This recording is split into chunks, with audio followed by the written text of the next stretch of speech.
Saw a video of a pastor coming out to say he's believing God for his third private jet. Guess what? He was asking the member to donate. What is the meaning of you are believing God for your third private jet and then you are telling members to donate? How is that one believing in God? You are being, that is why people like us, we will give account to God for the resources he has given us. Because by virtue of what he has called you to do, he has placed you in a privileged place where the people communicate to you the honor of their God. So they will give to you their last penny and go back home. They are the ones that are walking in faith. The other day I was believing God for a car. I just told myself that a car is coming. Anyone with 1 million followers can tell himself a car is coming, and a car will come. After one Sunday service, a car will what? Will come. So people like us, if God doesn't help you, you are not worthy to command the people you are leading. You're only standing there because of the honor of God. There are many things we preach about that our members, although they don't have utterance to say it, their experience of that thing is a better teacher to us than what we are saying. Because what we are trying to coin out with utterance is their life. So you see someone telling the members that you are not walking in faith enough. That's why you don't have the things. Whenever you begin to use yourself as a standard of faith as a pastor, you are walking a very slippery slope, very slippery one. Yes. Because if you were placed in the situation that member is going through, you will discover that there are things that will hit you. You won't know how to pray. So don't blame him that he's not praying. Or if you give the more, thank God for the prosperity faith gospel. But it has caused more damage because many Christians have now become depressed. Why? They were taught a transactional gospel that they've tried for the past 10 years and it's no longer working for them. It would have been better if they were taught to just love God. If they were taught to love God, no matter what they faced in time, it would have not touched their walk with God. But they've been taught to walk with a God who, if you give enough, you pay your tithe enough, you serve the pastor, and you do, that God should be able to turn up for you in some situation. And when they no longer find that God turning up for them, just as their teacher claimed, they will now begin to question the faithfulness of God. Most of the people you see fighting Christianity today were once very dedicated. Oh, yes. They were once very dedicated. They were once very dedicated. But today, they've become enemies of the faith. Why? They were taught a wrong gospel as their foundation. You are believing God for money. You know that you have partners that if you say, we have a need, they will give. You know that if you go and do a program now, if I go to Calabar now and do a conference now, and I was pursuing money, if I do a conference, disciples in Calabar that love God in my life, they will give to me freely. I have no right. The best I can do is to encourage their journey and from the word of God, discourage their backsliding. But if you see certain things hit certain believers, before you talk to them, pray for them. If you see what? Certain things hit certain believers, before you talk to them, what? Pray for them. They believe God so much so that you can tell them, don't go for that operation, and they will not go. They are always at the receiving end. And if they die because they didn't go, the rest member will not hear. It will still boil down to the pastor feeling pain that he doesn't have enough power. But their life becomes the casualty for your growth. But if the roles were reversed, God forbid, and it's now the pastor that has the same issue, you cannot come and say, thus says the Lord, don't go for the operation. Before you talk, he's in New York. Before you talk, he's in New York. Now, I'm not saying this to shame leaders. I'm saying this for us to be humble. For us to understand that we are all privileged to be at the place that the Lord has put us to serve him. And we must serve him with not just fear, humility, with also understanding. Knowing fully well that your mighty men can save your life. Yes, the mighty men of David. They had to ban him from going to war.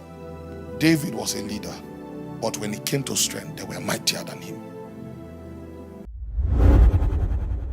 Hello guys, welcome to the show. We are very happy to have you guys here. And like always, let me start by greeting you guys and asking how your lives are going and if things are going according to plan. Like I have always advised, things don't always go as we expected. There are always some difficulties along the way that we must overcome. So if someone told you that life was a smooth sailing, then that person wasn't honest with you. That person did not do you any favor because that person hid away the honest truth from you. And I am here to tell you that life is full of difficulties. Life is full of challenges. But the best part in life is that any challenge, any difficulty that we overcome becomes an experience. That's the best thing about life. That when you overcome things in your life, when you overcome difficulties and challenges in your life, they become an experience to you. They become the best memories that you will live to tell your children and your children's children. That is it. So, no matter how tough things get, keep going. Keep pushing ahead. Keep improving on yourself. Keep doing the things you want to do.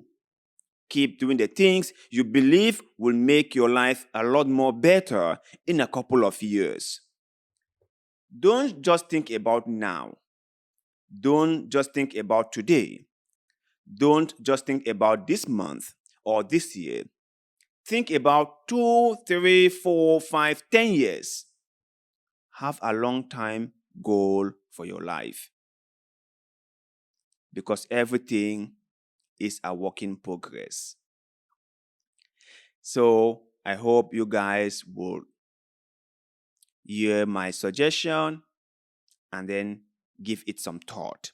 So let's get back to what our daddy in the Lord, Prophet Joel, said in this video. I find myself dragging nearer to him. I find myself being attached to his doctrines. And I personally think that what is said is the truth. You will see men of God say they believe God for this or that. They believe God for one car or one building or one private jet. And when they say they believe God, they are counting on their members to fund whatever they believe God for.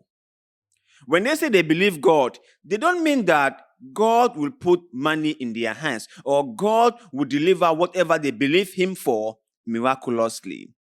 They believe God, but they are hoping their members foot the bills.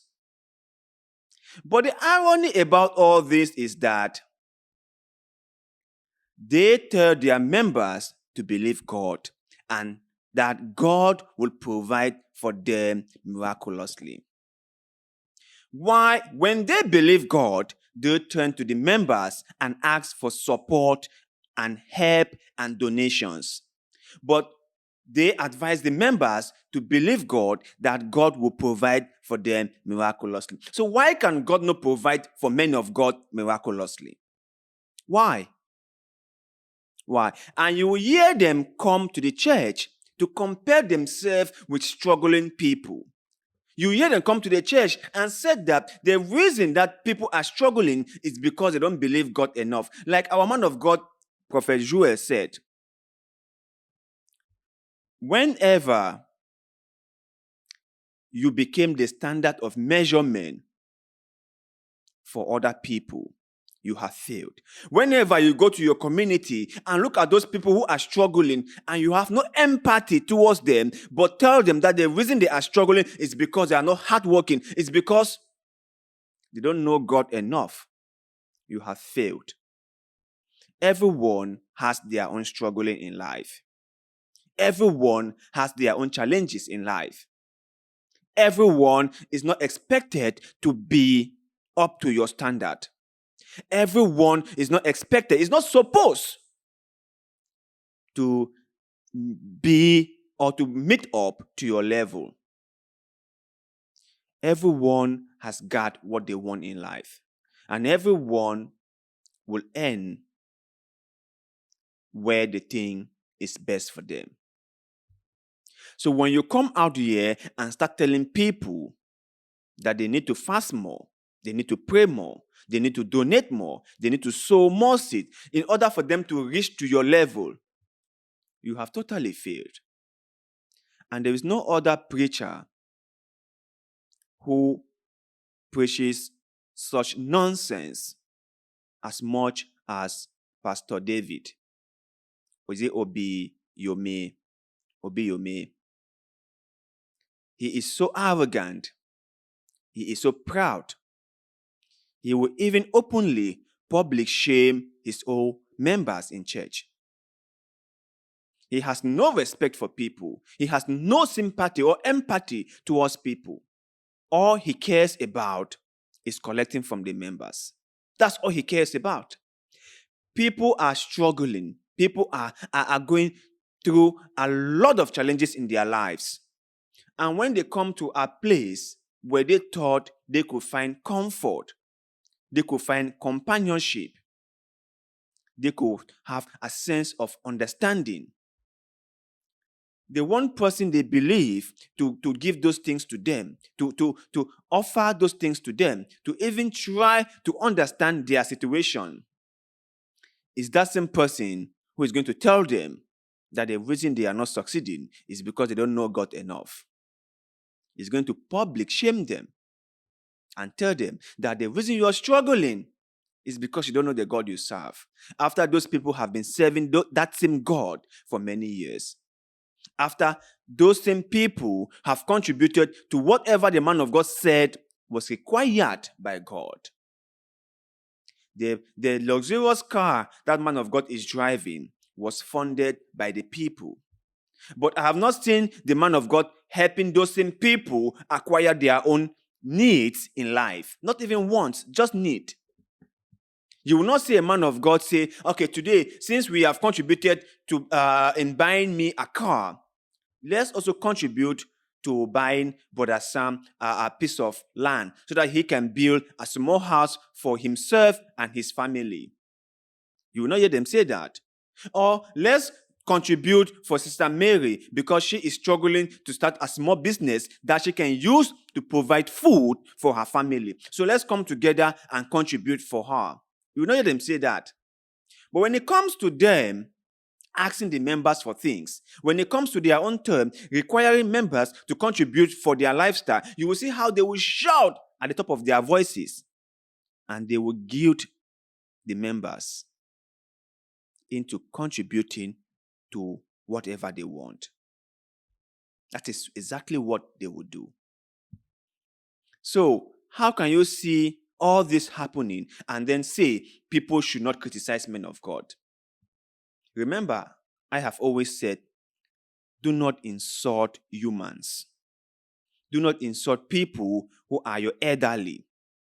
Do not insult someone who is like a grandfather to you. Always respect the seniors in your life, in your community. Like I respect my parents, I will always respect anyone, whether they are younger or older than myself. But I will criticize people whom I think are doing things that are not helping a huge portion of society. If someone comes out and say they are this and this and this, and we look at them, we examine them, they are not what they say they are, or they are not what they claim to be, I will criticize them. And I think it is your responsibility to do the same. It is your responsibility to do the same. We cannot sit back and watch this just keep on going. Someone has got to say something. Someone has got to say something.